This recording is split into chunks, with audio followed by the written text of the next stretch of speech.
End is never an end until it culminates into achievements of goal. Beginning is not a beginning until it enlightens our soul. We hope that this seminar has been enlightening for you all. National song of any country is its pride. Our national song, Vande Mataram, has played a big role in our freedom struggle. It was a mantra for all those who were fighting for our independence. Therefore, we would like to begin this valedictory session with our national song, Vande Mataram.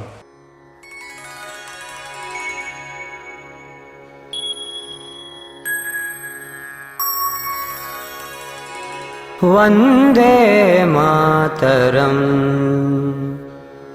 Vande Mataram, Sujalam Sufalam, Malayaj Sheetalam, Sasya Shamalam Mataram, Vande Mataram.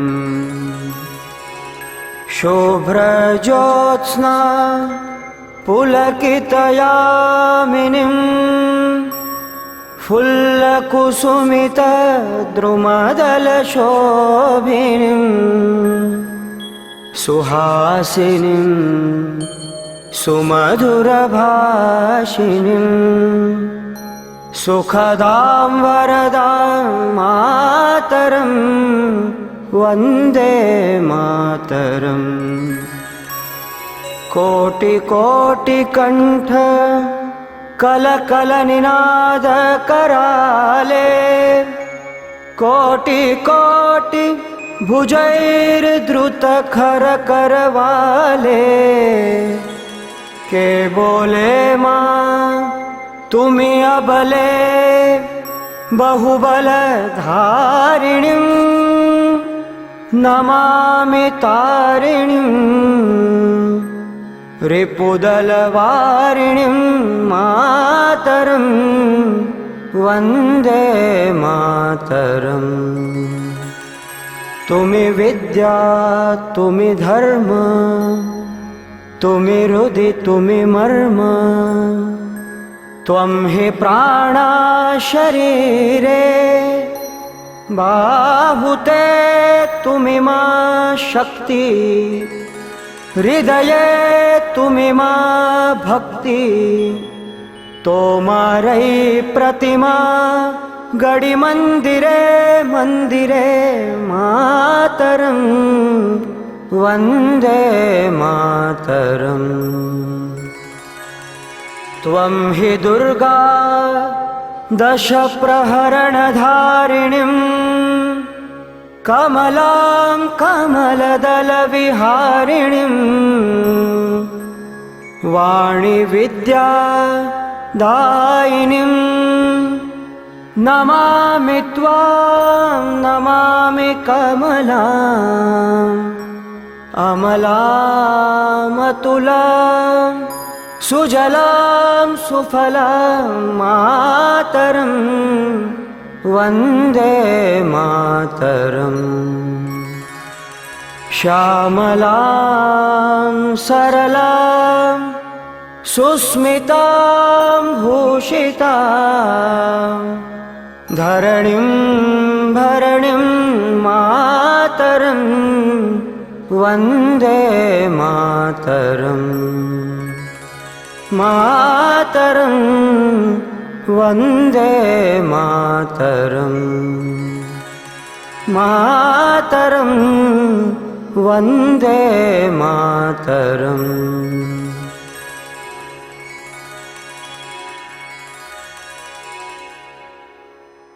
Now I request all the dignitaries, Shri Kulin Chandra Yagnik ji, former collector and former Education Secretary of Government of Gujarat, Professor Yogesh Singh, the Vice Chancellor of our university, Dr. Amit Dholakia, the Registrar of our university, Dr. Bansidhar Sharma, member of Maharaja Sayajirao Gaikwad Smarak Trust, and Shri Chirayu Pandit to take their seat on dais.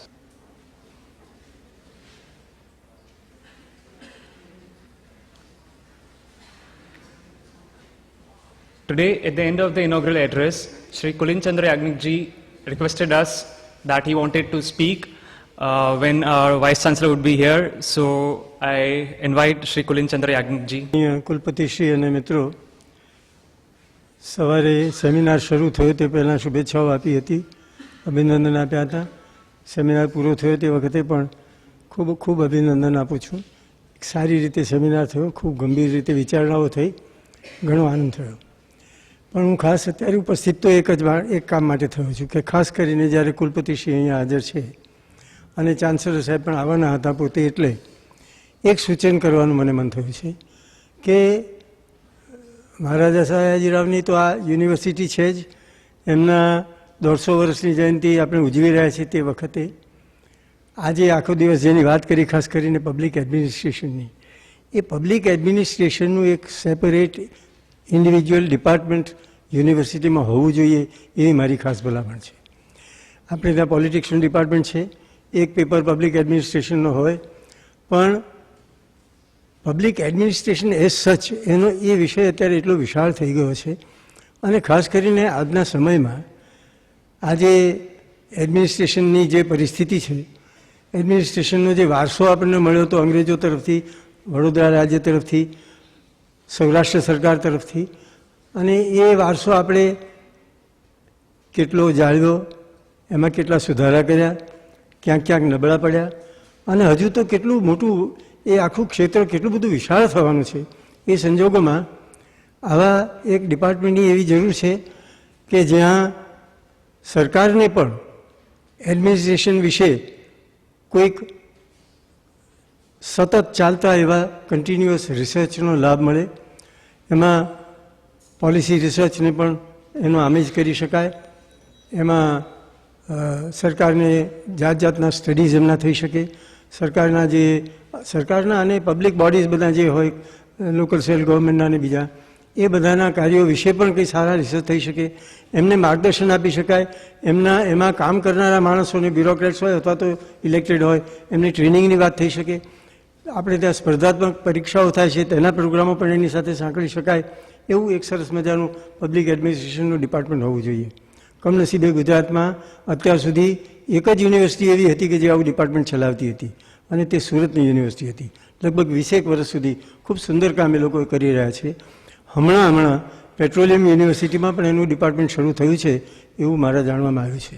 આપણે અહીંયા ફૂલ fledged department શરૂ ન થઈ શકે તો કંઈ નહીં તો એક ફૂલ ફ્લેજ કોર્સ પબ્લિક એડમિનિસ્ટ્રેશનને પોલિટિક્સના પેપરોમાં એક પેપર એનો રાખી અને સંતોષ માનવો તેને બદલે આખો ફૂલ ફ્લેજ એનો કોર્સ થાય, એવી મારી ખાસ ભલામણ છે. હું જાણું છું કે નવો કોર્સ કે નવો એક પેપર પણ શરૂ કરવો, નવો એક વિષય પણ શરૂ કરવો, એ આજે યુનિવર્સિટીઓ માટે કેટલી બધી અઘરી વસ્તુ થઈ પડી છે. પણ આની ખૂબ ખૂબ જરૂર છે, અને એ જરૂર આવા સુજ્ઞ શ્રોતાજનો પાસે મારે વધારે કહેવાની જરૂર નથી. પણ ખાસ કરીને કુલપતિશ્રી અહીંયા આવ્યા છે, અને એવી અપેક્ષા રાખું અને વિનંતી કરું કે એમના સત્તામંડળોમાં પણ આ વાત મૂકે. એમના કુલાધિપતિશ્રીને પણ મારા તરફથી વિનંતી કરીને કે કંઈ નહીં તો આ સયાજીરાવના 150 વર્ષની જયંતિના પુણ્ય અવસર ઉપર એક આ નિર્ણય થાય કે અહીંયા પબ્લિક એડમિનિસ્ટ્રેશનનું, કારણ કે વડોદરા રાજ્ય એ પબ્લિક એડમિનિસ્ટ્રેશનના એક આદર્શ ભારત સામે મૂકી શકે તેવી જાતનું રાજ્ય હતું, ત્યારે તેના સ્મરણમાં પણ આવું એક ડિપાર્ટમેન્ટ શરૂ થાય, એટલી જ મારી અભ્યર્થના છે, મારી આશા છે, અપેક્ષા છે, વિનંતી છે. આભાર. Thank you, sir. Now I request Shri Chirag Pandit to address the audience. छोटे बच्चे होते थे तब नर्सरी में या प्ले ग्रुप में रखा जाता है, तो पूछा जाता है कि इतना छोटा बच्चा क्या सीखेगा, क्या पढ़ेगा, उसको क्या पता चलेगा. तो उसका आंसर एक होता है, कम से कम उसको वहां बैठने की प्रैक्टिस तो होगी, उतने घंटे एक जगह पर बैठने की प्रैक्टिस तो होगी. वैसे भविष्य में कभी आप में से कोई एमपी एमएलए बनेगा और वहां जो दिन रात जो चर्चाएं चलती है, तो वहां आप बैठ सकोगे, उतनी ट्रेनिंग तो आपको यहाँ मिल ही चुकी है, और आप यहाँ बैठे हो.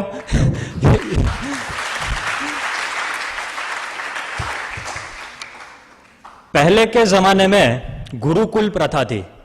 गुरुकुल प्रथा, बड़े से बड़े राजकुमार होते थे, वो वहां गुरुकुल में रहते थे, यानी द्रोणाचार्य के आश्रम में पांडव कौरव, फिर सांदीपनी के आश्रम में श्री कृष्ण, और ऐसी एक परंपरा थी कि जहां आपको गुरुकुल में रहकर ट्रेनिंग पार्ट था, उसके पश्चात वो युवराज बनते थे और तत्पश्चात वो महाराजा बनते थे।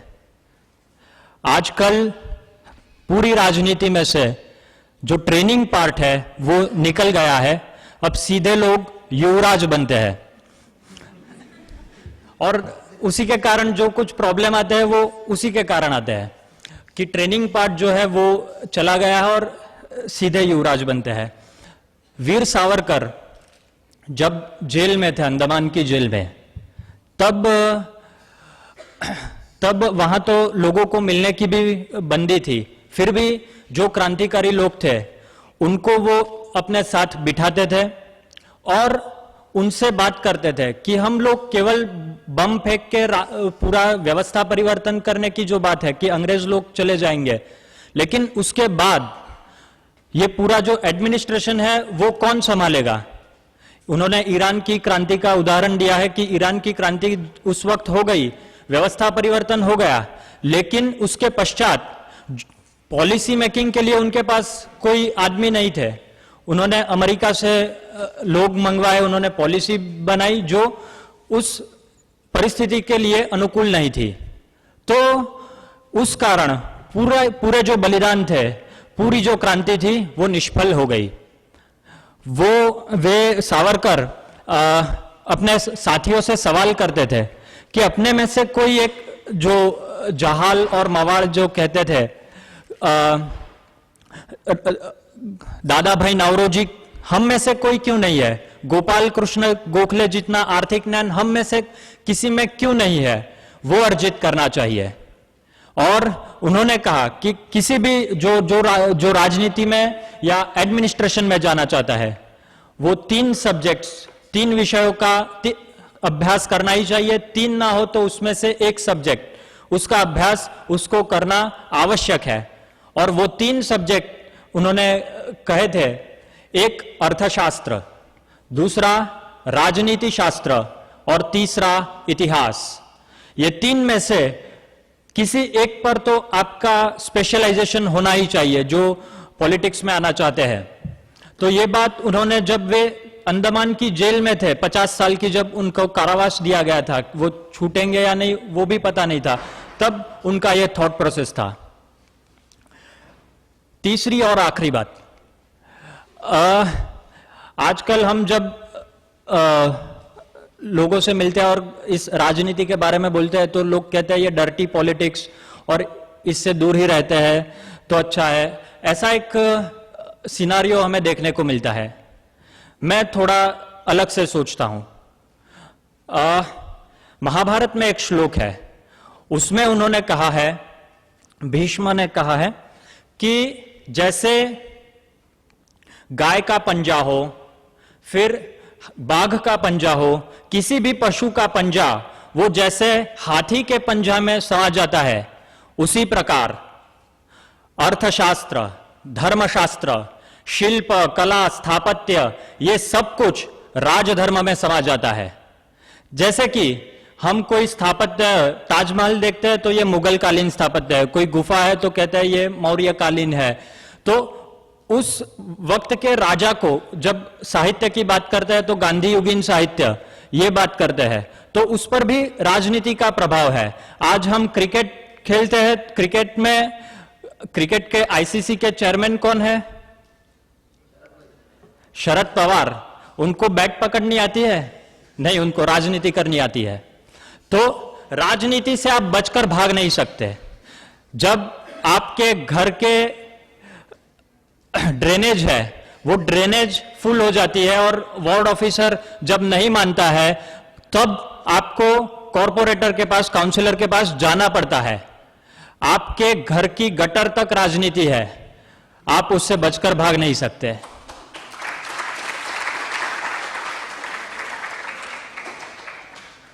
तो मेरी बात यही है कि सही लीडरशिप मॉड्यूल क्या होना चाहिए, और ये जो थॉट प्रोसेस शुरू हुआ है युगांतर से, कारण नहीं निराकरण, इसको हम और भी आगे बढ़ाएंगे आप लोगों के सहयोग से। धन्यवाद। Now, as the seminar comes to an end, I invite Dr. Bansidhar Sharma, member of Maharaja Sayajirao Gaikwad Smarak Trust, to say a few words. मान्यवर कुलपति जी, हमारे विश्वविद्यालय के रजिस्ट्रार अमित भाई, श्री याग्निक साहब जो हमारे आज के कार्यक्रम के प्रमुख मेहमान रहे, चिरायु बंधु और मेरे सामने बैठे हुए हमारे ट्रस्ट के अध्यक्ष श्री अग्रवाल साहब, ट्रस्ट से जुड़े हुए हमारे राजेंद्र भाई, हमारे व्यास भाई, अन्य और बंधु और जिगर, ये सारे और जो मित्र बैठे हुए हैं। मैं, जैसा कि कहा गया, महाराजा सयाजीराव स्मारक ट्रस्ट से जुड़ा हुआ व्यक्ति हूँ। इस विषय पर सेमिनार होना चाहिए, एक ऐसा विचार मन में बहुत पहले आया था और जिगर भाई से उसकी बातचीत हुई, चिरायु से उसकी बातचीत हुई और इन सब लोगों ने मिलकर के ये कितना बड़ा आयोजन और सुंदर आयोजन किया, इसके लिए मैं इन लोगों को तो बधाई देता ही हूँ। परंतु यूनिवर्सिटी के अधिकारियों को और विशेषकर मैं कुलपति जी और यूनिवर्सिटी के रजिस्ट्रार महोदय को भी इसके लिए उन प्रति आभार मानता हूं कि उन्होंने इस काम को इतने व्यापक स्तर पर करने के लिए इन लोगों को सहायक किया। इस पुस्तक की गरिमा क्या है, इसकी महत्ता क्या है, कुछ बातें आपको आज के व्याख्यानों से मालूम पड़ी होगी। एक छोटी सी बात मुझे याद है, मैं तो मध्य प्रदेश का रहने वाला हूं। मेरे एक मित्र हैं जो लोकसभा के मेंबर भी रहे, राज्यसभा के मेंबर भी रहे, वहाँ मध्य प्रदेश की द्वारका प्रसाद मिश्र मिनिस्ट्री में वो इंफॉर्मेशन मिनिस्टर भी रहे और अभी भी वो राजनीति में बहुत सक्रिय हैं। तो उनकी पोत्री ये आईएएस की परीक्षा में बैठने वाली थी। तो जब मैंने उनसे, वो यहाँ अपने गांव से बम्बई जा रहे थे, तो मुझे कहा कि मैं निकल रहा हूं, तो मैं ट्रेन पर मिलने गया उनसे। पता चला बातचीत में कि पोत्री उनकी वो कर रही है, करीब 10-12 साल पहले की बात है। तो मैंने कहा कि मैं आपको एक बहुत अच्छी पुस्तक इसके लिए दूंगा, तो वो आपकी पोत्री की बहुत काम आएगी। तो मैंने माइनर हिंट्स की प्रति उनको, जब वो लौटे उधर से वापस जाने लगे अपने गांव, तो मैंने वो माइनर हिंट्स की एक प्रति उनको दे दी। कुछ समय बाद जब मैं फिर उनसे मिला, मैं जब अपने गांव गया तब उनसे भेंट हुई, तो मैंने कहा आपने वो पुस्तक पढ़ी कि नहीं पढ़ी? मैंने कहा नहीं। मैंने कहा कि आपकी पोत्री को कैसी लगी वो पुस्तक, पढ़ी होगी उसने?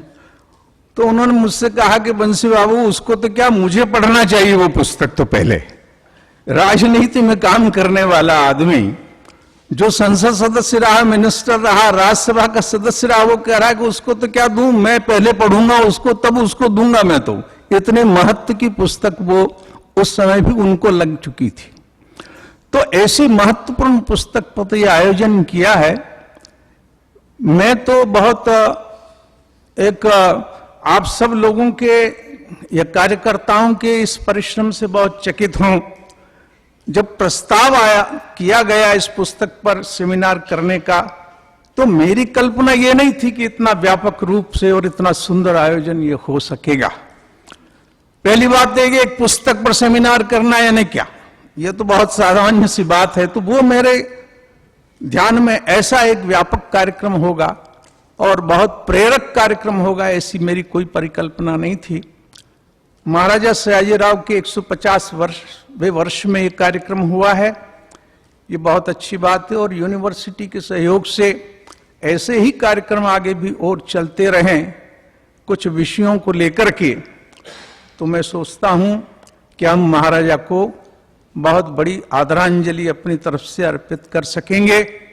महाराजा के नाम की यूनिवर्सिटी है और जितना इस 150 वर्ष में यूनिवर्सिटी हमारी सहयोग देकर के या लेकर के कार्यक्रम करती रहेगी, दिन पर दिन उसमें उसका एक गौरव का अभिवर्धन ही उसका होगा, ऐसा मैं मान के चलता हूं। मैं पुनः आप सब लोगों के प्रति आभार व्यक्त करता हूं। ट्रस्ट की ओर से मैं पुनः आप सब लोगों के प्रति आभार व्यक्त करता हूं कि आप इस कार्यक्रम में उपस्थित रहे, हमारे सब कार्यकर्ताओं का उत्साह बढ़ाया, ट्रस्ट के लोगों का उत्साह बढ़ाया, युगांतर के लोगों का उत्साह बढ़ाया और हमको एक प्रेरणा दी कि आगे भी आप इस प्रकार के कार्यक्रम करते रहें। एक प्रेरणा लेकर के हम जा रहे हैं और उन कार्यक्रमों में हमारी उपस्थिति अवश्य रहेगी, ऐसी एक प्रोत्साहन आपसे हमको मिला है। मैं इस सारे बातों के लिए आपका हार्दिक आभार मानता हूं और हमेशा आपका ऐसा ही स्नेह बना रहेगा। यूनिवर्सिटी की कृपा भी हमारे ऊपर ऐसी ही बनी रहे।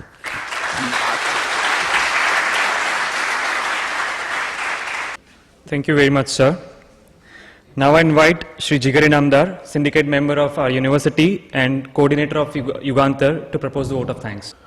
आदरणीय बंसीधर जी का जो विशिष्ट मार्गदर्शन हमें प्राप्त हुआ, एक निवेदन, एक सुझाव उनको करना चाहूंगा।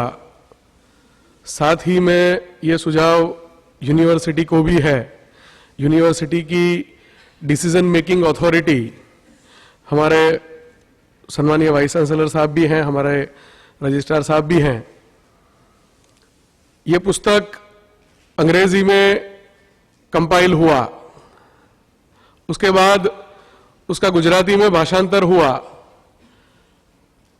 गुजराती में भाषांतर होने के कारण गुजरात तक यह पुस्तक पहुंचा है। अगर इसका हिंदी में भाषांतर हो तो पूरे राष्ट्र तक यह पुस्तक पहुंचे और सयाजीराव गायकवाड़ को जिन्होंने पूर्ण रूप से आत्मसात किया है, ऐसे बंसीधर जी ही इस काम में निमित्त बने, ऐसा इनको मेरा निवेदन है। यूनिवर्सिटी ये जिम्मेदारी संभाले और आदरणीय बंसीधर जी के मार्गदर्शन में ये कार्य, एक पवित्र पुण्य कार्य यूनिवर्सिटी करे। ये निवेदन के साथ जो पूरी टीम इस काम में लगी हुई है, उस पूरी टीम का हमारे प्रेरणा स्रोत, हमारे मार्गदर्शक आदरणीय वीसी साहब प्रोफेसर योगेश सिंह जी के द्वारा सबका सम्मान हो, इसी कार्य के लिए मैं यहां उपस्थित हुआ हूं। एक गुजराती पंक्ति है, बहुत अच्छी पंक्ति है, पंक्ति रखना चाहूंगा। किसी अज्ञात कवि ने कहा है कि बीज थोड़ा, बीज यानी सीड्स, बीज थोड़ा दऊ छू वेरी, बीज थोड़ा दऊ छू वेरी, ज्યાં જ્યાં નજર ખોડું છું હું, વૃક્ષ થાશે કે નહીં, ઈશ્વર ઉપર છોડું છું હું। जिनका हम सम्मान करने जा रहे हैं, ये ऐसे बीज हैं जिनको डाल तो दिया है। उस कवि को शायद कुछ शंका हो सकती है कि ये वृक्ष होंगे कि नहीं। हमें विश्वास है कि ये बीज आगे चल के वटवृक्ष में परिवर्तित होंगे और ऐसे भविष्य में जो वटवृक्ष बनने वाले हैं, ऐसे सब बीज को सबसे पहले सम्मानित करना चाहिए, ऐसा मैं मानता हूं। इस पूरे सेमिनार की जो टीम है, कोर टीम, जिन्होंने इस कार्य को अंजाम दिया है, इसका पूर्ण रूप से हमारी सबकी अपेक्षा से अच्छा इंप्लीमेंटेशन किया है। ऐसी टीम, पूरे कार्यक्रम के जो 2 कोऑर्डिनेटर रहे, ऐसी नेहाली आयरे और जय पचीगर, दोनों सबसे पहले ऊपर आए। इनको आदरणीय वीसी साहब पासे थी निहाली आयरे, department of political science, faculty of arts.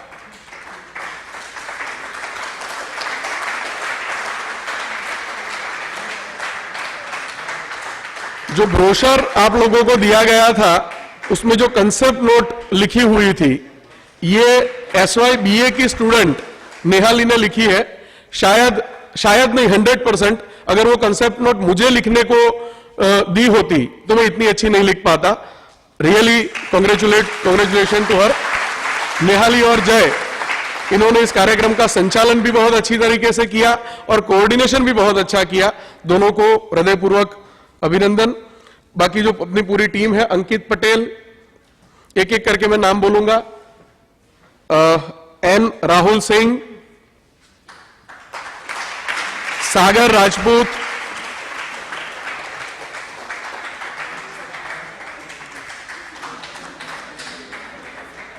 हाथमती trail हो એને જ આપવાનું છે।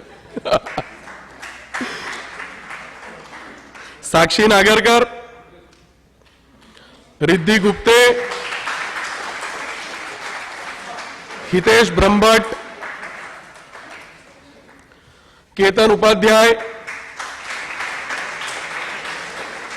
विनायक पंड्या,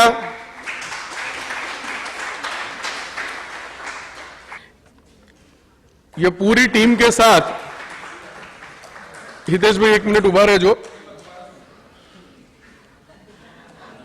ये आप लोगों को जो सीडी, केतन उपाध्याय, ये जो सीडी दी गई है, सीडी में ऑडियो बुक भी है, ई बुक भी है। ई बुक का पूरा काम जिन्होंने संभाला, ऐसे डिपार्टमेंट ऑफ आर्किटेक्चर के हितेश भाई एक बार फिर से जाए, टीम के साथ साथ उनका ई बुक के लिए भी अभिवादन बनता है। ई बुक पूरी इन्होंने तैयार की है। ई बुक जो तैयार की है ये इन्होंने तैयार की, एक बार फिर से इनका अभिवादन हो। ये ई बुक के साथ आप लोगों को ऑडियो बुक दी गई है। ऑडियो बुक एक ऐसा कंसेप्ट है जो हमारे वहां अभी लॉन्च हो रहा है, धीरे धीरे ये पॉपुलर होगा। पाश्चात्य जगत में ये काफी पॉपुलर हो चुका है, अपने वहां शुरुआत हुई है। इसकी ऑडियो बुक बननी चाहिए, ऐसा जब निर्णय लिया गया तो अंग्रेजी और गुजराती दोनों की ऑडियो बुक बननी थी। अंग्रेजी ऑडियो बुक जिनके स्वर में रिकॉर्ड की गई है, ऐसी टीम माइनर हिंट्स की ही मेंबर और जिन्होंने अभी एमए पॉलिटिकल साइंस में एडमिशन लिया है, रिद्धि गुप्ते एक बार फिर से आए, उनके आवाज में इंग्लिश ऑडियो बुक तैयार की है। Sir, she was my classmate. मैं जब इंग्लिश सीखने जाता था तब मेरे साथ पढ़ती थी, और जब ये कंसेप्ट ध्यान में आया तो इंग्लिश किसके आवाज में की जाए, सबसे पहले यही नाम आया था और बहुत अच्छा काम किया है उसने।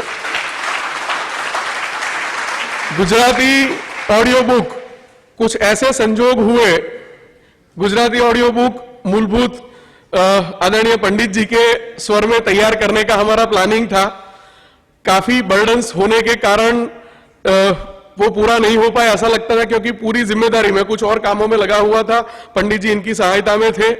ऐसे सिचुएशन में 2 दिन में पूरी ऑडियो बुक गुजराती में नए सिरे से तैयार करने की एक चैलेंज सामने आई थी। जिनको बड़ी बहन मानते हैं, जो बड़ी बहन है हमारी, ऐसे department of Gujarati, faculty of arts की लेक्चरर और जो कम्युनिकेशन सेल में असिस्टेंट डायरेक्टर है, ऐसे दर्शिनी बहन दादावाला को रात को फोन किया। 48 घंटे पूरे नहीं थे हमारे पास, क्योंकि उसके बाद रिकॉर्डिंग की कॉपीज भी बनवानी थी। उनको जब पूछा कि ये हो पाएगा कि नहीं, उनका जवाब था कि ये सवाल ही गलत है, सवाल की जरूरत ही नहीं है, इतना कहना था कि ये करना है और ये करना मेरी जिम्मेदारी है। यूनिवर्सिटी के लिए दर्शिनी बहन ने जो परिश्रम किया और 48 घंटे में जो ऑडियो बुक तैयार करके दी, ऐसे दर्शिनी बहन को मैं निमंत्रित करूंगा और वीसी साहब को रिक्वेस्ट करूंगा कि वो उनको पुष्पगुच्छ अर्पण करें।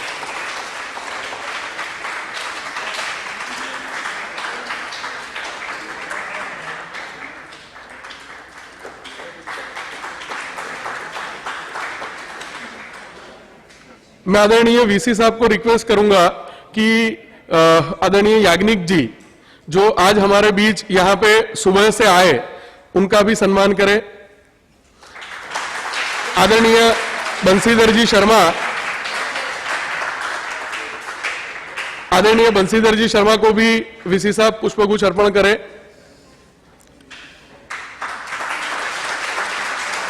हमारे बीच में सर सयाजीराव गायकवाड़ स्मारक ट्रस्ट के जो बुजुर्ग उपस्थित हैं, मैं रिक्वेस्ट करूंगा कि वीसी साहब उनको भी पुष्पगुच्छ अर्पण करें। श्री हरकिशोर अग्रवाल जी, श्री प्रताप राव भोइटे जी और श्री राजेंद्र नानावटी जी,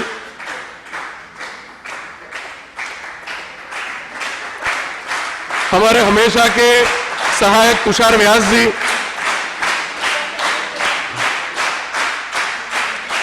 इसके बाद जो हमारी बाकी की टीम है, आप आ जाइए ऊपर। बाकी की टीम में श्री जयराम पटेल फ्रॉम पॉलिटेक्निक, हमारे लेक्चरर, श्री अजय भाई डोगरा, मीनल पटेल, रुद्रेश शर्मा, राहुल सैदाड़े, विशाल नागोड़े, श्री प्रफुल्ल सुरवे, किशोर खत्री, दर्शक गोस्वामी, सारंग पटेल, अजय राठौड़, बंदिश पटेल,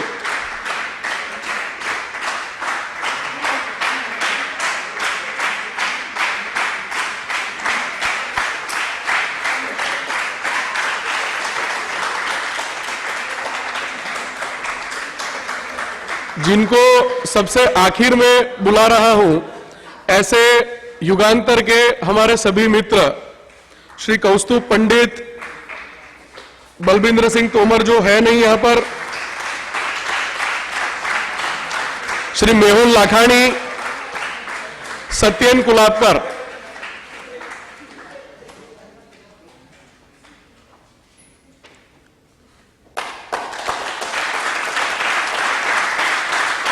श्री रोहन भाटे, आई गया कोई बाकी,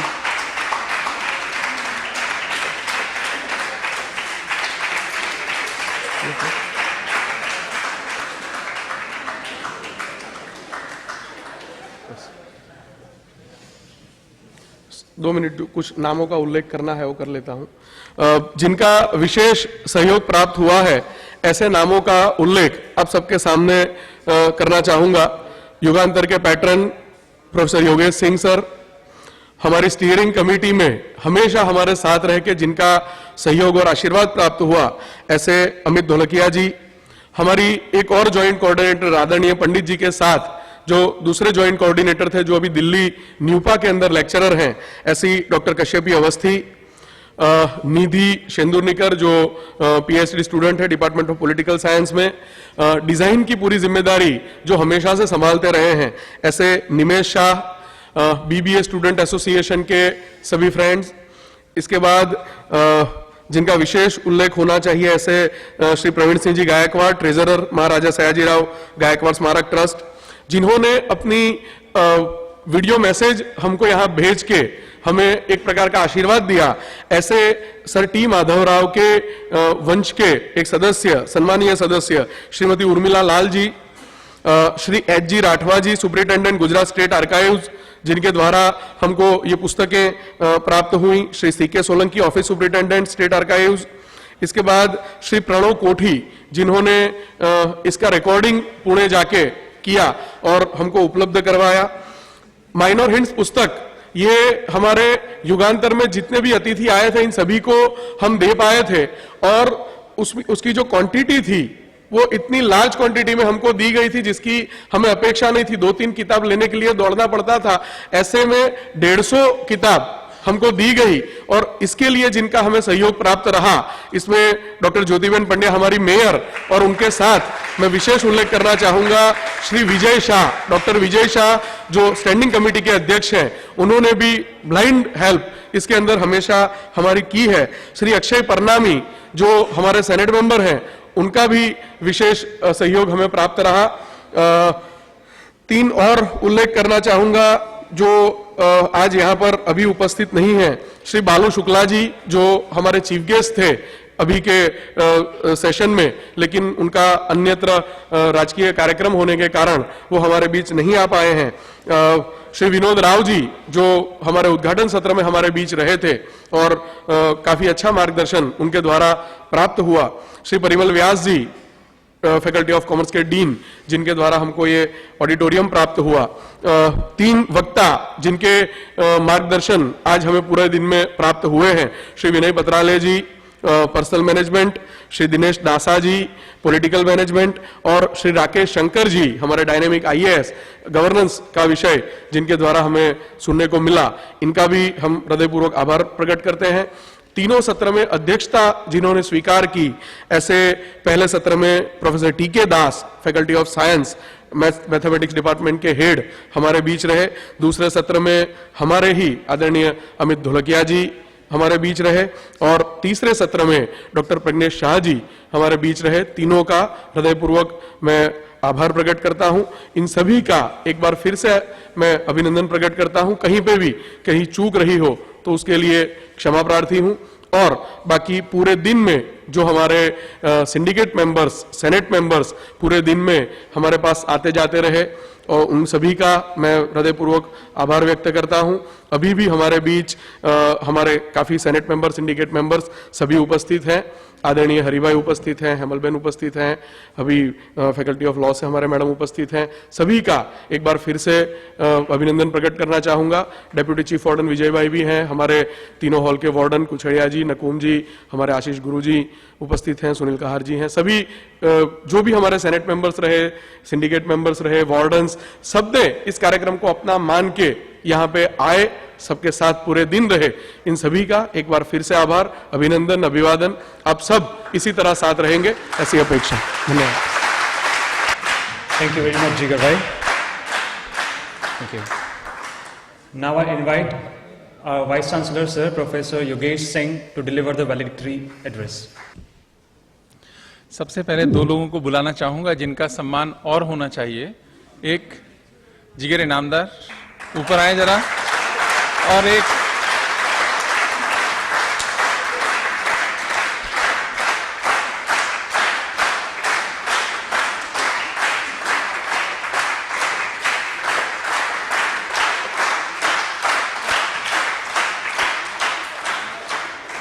और दूसरे श्री चिरायु पंडित ऊपर ही हैं, वो ऊपर से ऊपर आएंगे।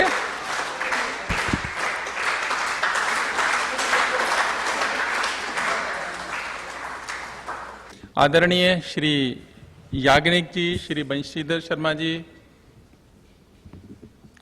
डॉक्टर अमित ढोलकिया, महाराजा सयाजीराव यूनिवर्सिटी के रजिस्ट्रार, चिरायु पंडित, सिंडिकेट सेनेट मेंबर्स, महाराजा सयाजीराव ट्रस्ट के जो भी सम्माननीय सदस्य यहाँ उपस्थित हैं, विश्वविद्यालय के प्राध्यापक और इस लीडरशिप सेमिनार में आप सभी आए, मैं आप सभी का यूनिवर्सिटी की तरफ से अभिनंदन करता हूं। एक तो वैलिडिटरी सेशन में बोलना, सामान्यतः वाइस चांसलर्स को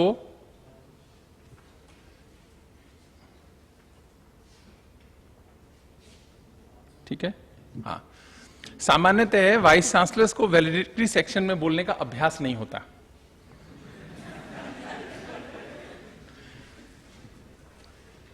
और वैलिडिटरी सेक्शन में क्या होता है, सबसे लास्ट में बोलना होता है, तो थके हुए श्रोता सुबह से न जाने कितनों को सुन चुके हैं,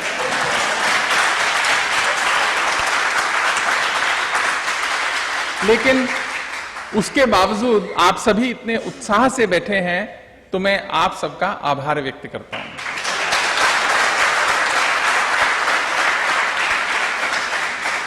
तो सबसे ज्यादा जो सम्मान के अधिकारी हैं वो हैं जो यहां पार्टिसिपेट करने आए, क्योंकि आप ना आते तो ये फंक्शन नहीं होता। और जब ये फंक्शन जो माननीय बंसीधर शर्मा जी कह रहे थे कि बहुत भव्य है, वो भव्यता है आप लोगों के कारण। और उसके बावजूद अब शाम के 6:15 बजे तक इतने लोग हैं, तो मैं समझता हूं कि सही में आप लोग सच्चे सम्मान के अधिकारी हैं। दूसरी बात जो याग्निक साहब ने कही कि एक कोर्स शुरू होना चाहिए पब्लिक एडमिनिस्ट्रेशन में, मैं मानता हूं कि एक कोर्स होना चाहिए पब्लिक एडमिनिस्ट्रेशन में, और महाराजा सयाजीराव यूनिवर्सिटी इस पर विचार करेगी, और अगर लगा हमारी फैकल्टी ऑफ आर्ट्स को कि ये कोर्स शुरू करना चाहिए तो हम इस कोर्स को शुरू करेंगे। लेकिन इससे भी ज्यादा जो चिंता की बात यह है कि ये पब्लिक एडमिनिस्ट्रेशन करके होगा क्या। 542 लोकसभा में लोग, थोड़े बहुत देश की विधानसभाओं में कुछ हजार लोग, उनको आपके पब्लिक एडमिनिस्ट्रेशन से कोई लेना देना नहीं। उसके बाद आते हैं सेकंड लेवल के एडमिनिस्ट्रेशन पे, जिसको हम बोलते हैं इंडियन एडमिनिस्ट्रेटिव सर्विसेज। उसको भी आपके पब्लिक एडमिनिस्ट्रेशन से कुछ लेना देना नहीं। उसमें तो डॉक्टर आएंगे, इंजीनियर आएंगे, साइंटिस्ट आएंगे, जो मेहनती होगा, इंटेलिजेंट होगा, वो आएगा। लाल बहादुर शास्त्री एकेडमी में उसको एडमिनिस्ट्रेशन सिखाया जाएगा। उस 6 महीने, 1 साल, 1.25 साल के ट्रेनिंग प्रोग्राम से कितना एडमिनिस्ट्रेशन आएगा उसके बारे में मैं ज्यादा कुछ नहीं कहूंगा। 62 साल से देश ने उसके रिजल्ट्स देखे हैं। अब सवाल उठा इसके बाद कहां। लेकिन मैं मानता हूं कि उसकी उपयोगिता है। अगर उसमें अच्छे बच्चे आएंगे तो वो अपना अपना राह बनाएंगे, क्योंकि पानी तो अपनी राह स्वयं बनाता है। तो हमारे जो फैकल्टी ऑफ आर्ट्स के एक्सपर्ट्स हैं वो इस दिशा में तय करेंगे, और अगर उनको लगेगा कि एक हमें प्रोग्राम शुरू करना चाहिए पब्लिक एडमिनिस्ट्रेशन में, तो मैं समझता हूं कि मेरी तरफ से और विश्वविद्यालय का जो हमारा एडमिनिस्ट्रेशन है उसकी तरफ से इसको प्रोत्साहन मिलेगा। दूसरा जो विषय है, जिगर ने तो एक रिक्वेस्ट करी, मैं भी करता हूं बंसीधर शर्मा जी से कि इसका हिंदी में ट्रांसलेशन होना चाहिए। तो आप इसका हमारी तरफ से हिंदी में ट्रांसलेशन कीजिए। इसका जो भी खर्चा होगा वो विश्वविद्यालय करेगा, और मैं समझता हूं कि महाराज को इससे बड़ा उपहार विश्वविद्यालय नहीं दे सकता।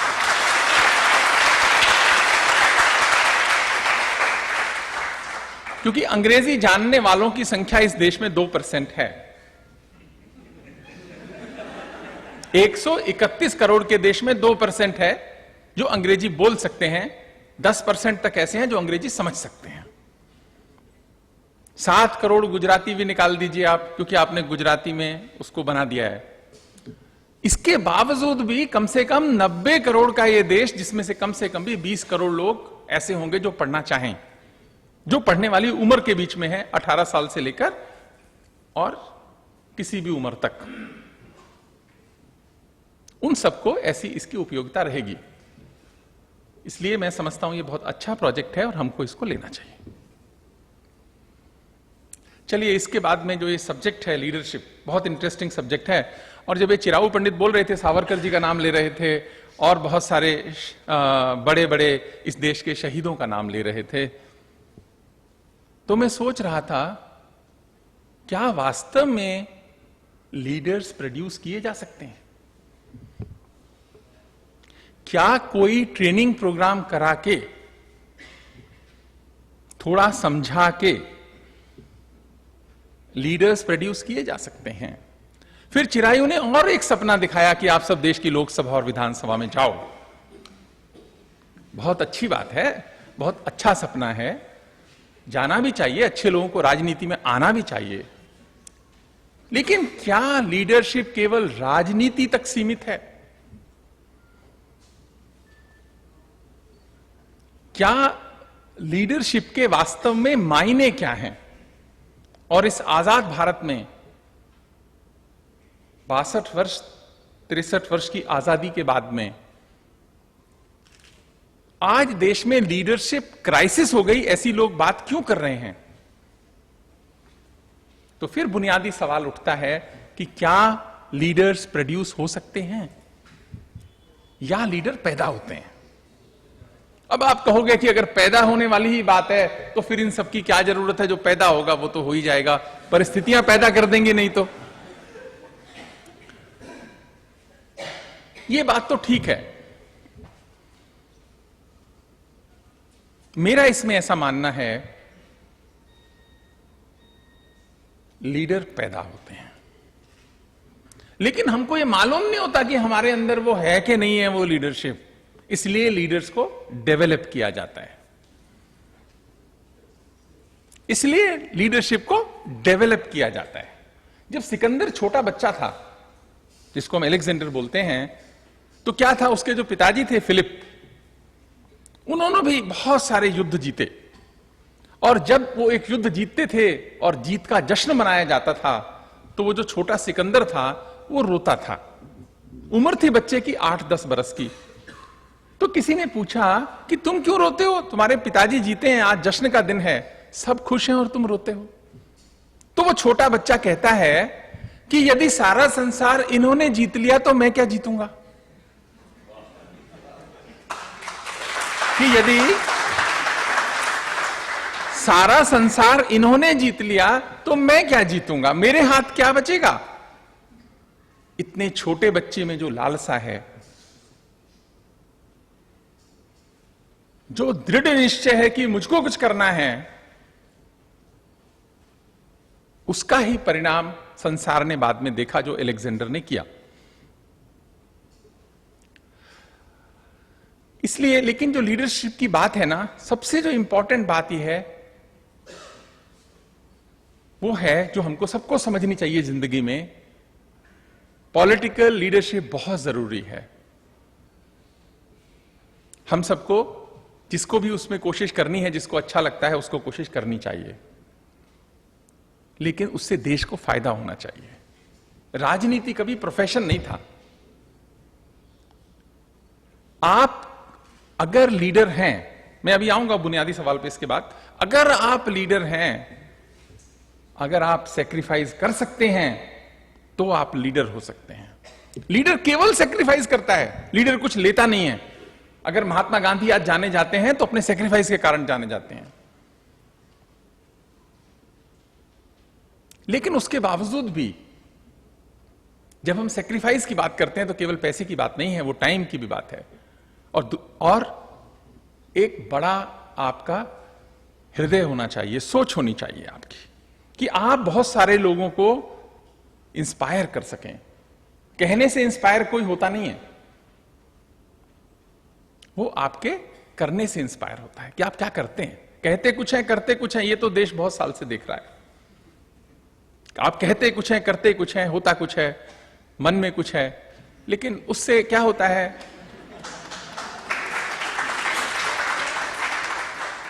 और मैं समझता हूं ये जो भारतीय समाज है, ये सबसे ज्यादा हिपोक्रेट समाज है,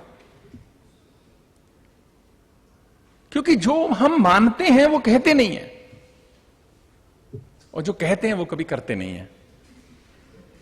इसी कारण से क्या होता है, ये लीडरशिप क्राइसिस आज आपको हर जगह खड़ी नजर आ रही है, क्योंकि अब वो पीढ़ी जवान हुई है जो आजाद भारत के भी बहुत बरस बाद पैदा हुई, बड़ी हुई। क्योंकि आजादी तक तो क्या था, एक जज्बा था कि हमको आजाद होना, एक पर्पस था सबके मन में, बहुत लोगों ने बहुत सेक्रीफाइस किए। लेकिन आजादी के बाद उस तरह के सेक्रीफाइस की आवश्यकता नहीं थी, अब अलग तरह के सेक्रीफाइस की जरूरत थी। पॉलिसी बनाना एक बात है, पॉलिसी को इंप्लीमेंट करना दूसरी बात है। भारत में पॉलिसी की कोई बहुत बड़ी कमी कभी भी नहीं रही, शायद कभी भी नहीं थी। उसके इंप्लीमेंटेशन में सबसे ज्यादा समस्या है। हम जिस संविधान की बात करते हैं, इस संविधान में बहुत सारी अच्छाइयां हैं, बहुत सारी कमियां हैं। वो तो जब आदमी के हमारा परसेप्शन है कि हम कैसे उसको देख रहे हैं, तो कुछ कमियां कुछ अच्छाइयां हैं। लेकिन आप में से बहुत सारे लोग जानते होंगे कि ये जो हमारा संविधान है, ये 1935 के इंडिया इंडिपेंडेंस एक्ट का 80% डायरेक्टली कॉपीड है।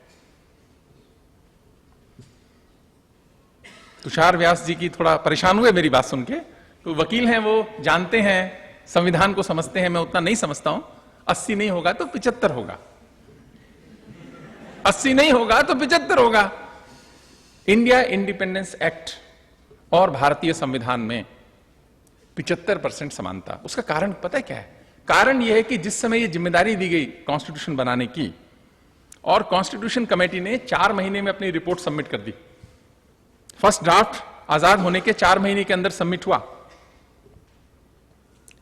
और उस समय देश में दंगे हो रहे थे। देश की मनस्थिति समझिए, देश विभाजन हुआ था, सारे देश में दंगे हो रहे थे, अशांति थी। इस अशांति के माहौल के अंदर 4 महीने में यदि ड्राफ्टिंग कमेटी रिपोर्ट देती है तो कहीं ना कहीं जल्दबाजी तो उनसे भी होगी, कहीं ना कहीं उनसे भी जल्दबाजी होगी। और उसके बाद जब उस पर बहस हुई तो कुछ अमेंडमेंट्स हुए और फाइनली संविधान आया। मैं संविधान क्रिटिसाइज नहीं कर रहा हूं, मैं बात क्या कहना चाह रहा हूं, उसकी अपनी अच्छाइयों और विशेषताओं के बावजूद अगर वो अच्छे रिजल्ट नहीं दे पा रहा तो क्योंकि हम इंप्लीमेंटेशन नहीं कर पा रहे उसका भी ठीक से, क्योंकि अच्छे लीडर्स चाहिए इंप्लीमेंट करने के लिए। कोई भी ऑर्गेनाइजेशन हो, उसमें फर्क किससे पड़ता है? फर्क पड़ता है उस ऑर्गेनाइजेशन को चलाने वालों से, उनकी नीयत से। तो नीयत तो होनी चाहिए सेक्रीफाइस करने की। कई बार मन में सवाल आता है कि जो मैनेजर होता है और एक ये जो आप मैनेजमेंट जो चलता है, एमबीए हमारा बहुत पॉपुलर प्रोग्राम है देश में, तो जो मैनेजर होता है और एक लीडर होता है, इनमें कुछ अंतर होता है क्या, या दोनों एक ही बात होती है? जो मैनेजर होता है और जो लीडर होता है उसमें क्या अंतर होता है?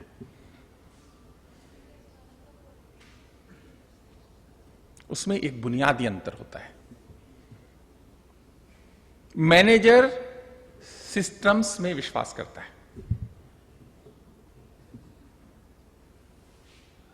सिस्टम्स का मतलब एक व्यवस्था में विश्वास करता है। लीडर लोगों में विश्वास करता है, लीडर लोगों में विश्वास करता है। मैनेजर जो होता है वो एक सेट पैटर्न पे चलता है, उसको जो पैटर्न आप देते हैं उस पे चलता है। लीडर लोगों से चलता है, और उसमें क्या चाहिए वास्तव में? लोगों का विश्वास। अगर हम विश्वास नहीं जीत सकते तो हम लीडर बनने की काबिलियत ही नहीं रखते। आप माइनर हिंट्स एक बार नहीं 10 बार पढ़िए, कुछ फायदा नहीं होने वाला आपको। अच्छी किताबें तो बहुत हैं देश में, अच्छे लोग कम हैं। वो अच्छा जो बात है, इसके लिए हमको क्या है, अपने अंदर झांकना चाहिए, और एक सेक्रीफाइस की भावना, देने की भावना, सबको साथ चलने की भावना, सबके प्रति अच्छा भाव रखने की भावना, और इस देश की चिंता करना। अगर इतनी क्वालिटीज हैं, और भी थोड़ी हो सकती हैं, अगर नहीं है तो हमको लीडर नहीं बन सकते हैं। आप ठीक है मेंबर ऑफ पार्लियामेंट बन सकते हैं, आप आईएएस भी हो सकते हैं, आप वाइस चांसलर भी बन सकते हैं, लीडर नहीं बन सकते। क्योंकि लीडर्स के कुछ फंडामेंटल ट्रेट्स हैं जो कॉमन होते हैं, लेकिन उसके बावजूद भी ऐसा नहीं है कि लीडर्स को बहुत अच्छा ट्रीट किया जाता है। 2 एग्जाम्पल्स देता हूं, एक अब्राहम लिंकन का और एक महात्मा गांधी का। दोनों अपने अपने समय के बहुत बड़े लीडर माने गए।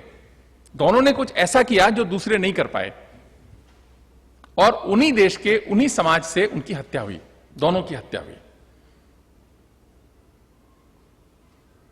इसका मतलब यह हुआ लीडर की हत्या भी हो सकती है। बहुत सारे लोगों को साथ लेना, लेकिन कुछ लोग साथ न आ पाए क्योंकि उनका अपना व्यवहार है, और जब भी चेंज करेंगे तो चेंज तो बहुत पेनफुल होता ही है, और उसी पेन के कारण से कुछ ऐसा अघटित होता है जो कभी नहीं होना चाहिए। लेकिन इस संसार ने ऐसा देखा है, हर सोसाइटी ने देखा है, भारत में भी और दूसरे देशों में भी ऐसा लीडर्स के साथ हुआ है। लेकिन उसके बावजूद भी लीडर आगे बढ़ता है, एक बहुत इंपॉर्टेंट गुण और होना चाहिए जो नहीं है हम सब में, मुझ में भी नहीं है, मुझ में तो बिल्कुल नहीं है, आप बच्चों में होना चाहिए, अपने अपमान को सहना। अगर अपने अपमान को नहीं सहेंगे आप और आगे नहीं बढ़ेंगे तो रोकने के लिए तो पग पग पे लोग तैयार हैं।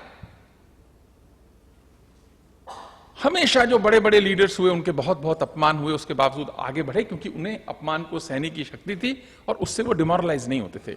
हम आम आदमी क्या होता है, बहुत बार डिमोरलाइज हो जाते हैं क्रिटिसिज्म और अपमान से, और हमारा उत्साह कम हो जाता है और हम बैठ जाते हैं कि चल छोड़ना, मुझको क्या पड़ी है।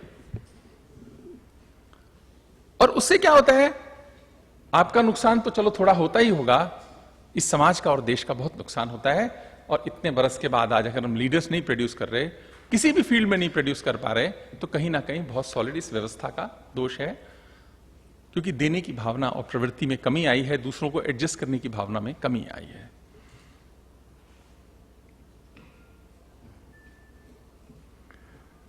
खैर, ये लीडर्स और फॉलोअर्स, इनमें भी थोड़ा अंतर समझना चाहिए हमको। बहुत सारे लोग फॉलोअर्स होते हैं, लेकिन हर लीडर को फॉलोअर्स चाहिए होते हैं, हर लीडर को फॉलोअर्स चाहिए होते हैं।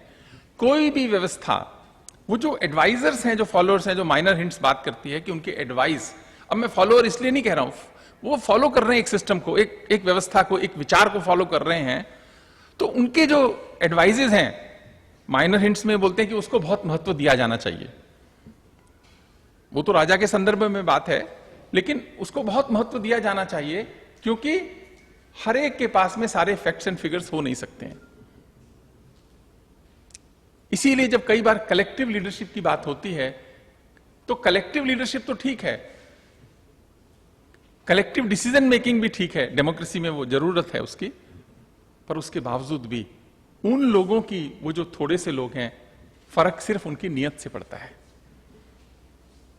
बहुत एक छोटा उदाहरण दूंगा, फिर अब बहुत वक्त नहीं लेना है मुझे। एक बार क्या हुआ, मैं तब डीन होता था, तो एक नया बच्चा, आप जैसा कोई 22 साल का एमबीए किया हुआ बच्चा होगा, 22-23 साल का एमबीए किया हुआ नया नया कॉलेज का बच्चा था, तो वो मेरे पास आया।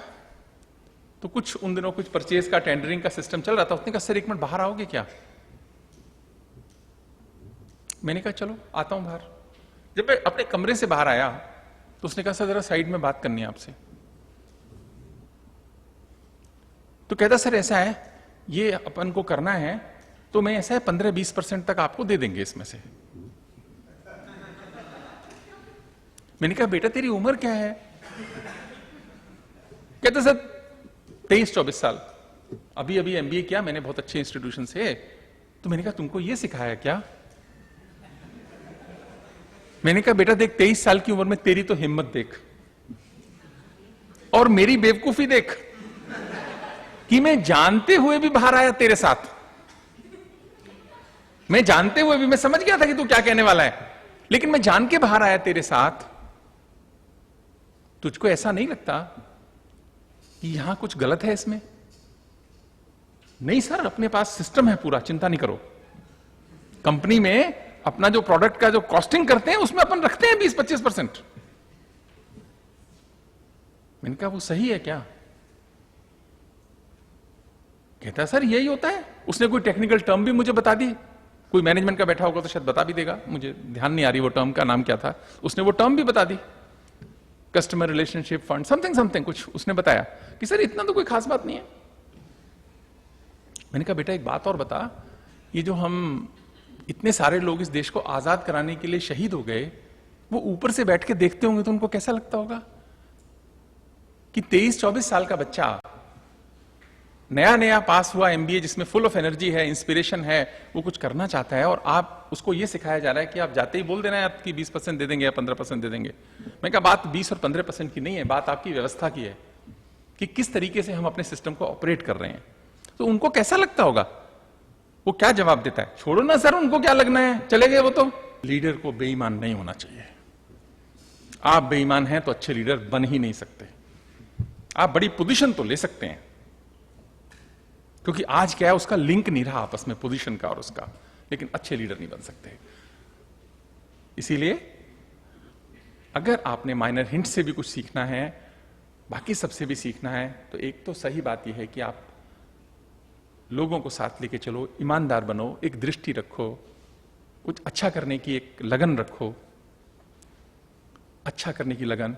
और दूसरा यह है कि किसी को धोखा देकर अगर लीडर बनना है तो वो मत बनो। फिर जिस भी क्षेत्र में काम करो, आप उसमें अलग भी नजर आओगे और लंबे समय में आप सक्सेसफुल भी होगे, because shortcut will cut you short. And that's why now in after 62 years of independence we have seen so many short leaders। तो एक छोटा सा शेर है, उसके बाद खत्म करता हूं। तो एक बहुत अच्छा किसी ने कहा कि आओ हम अभी थोड़ा अपना कद और तराशें, आओ अभी हम अपना थोड़ा कद और तराशें, तराशें मतलब छोटा करें, क्योंकि बहुत नीची यहां ऊंचाइयां हैं। Thank you very much.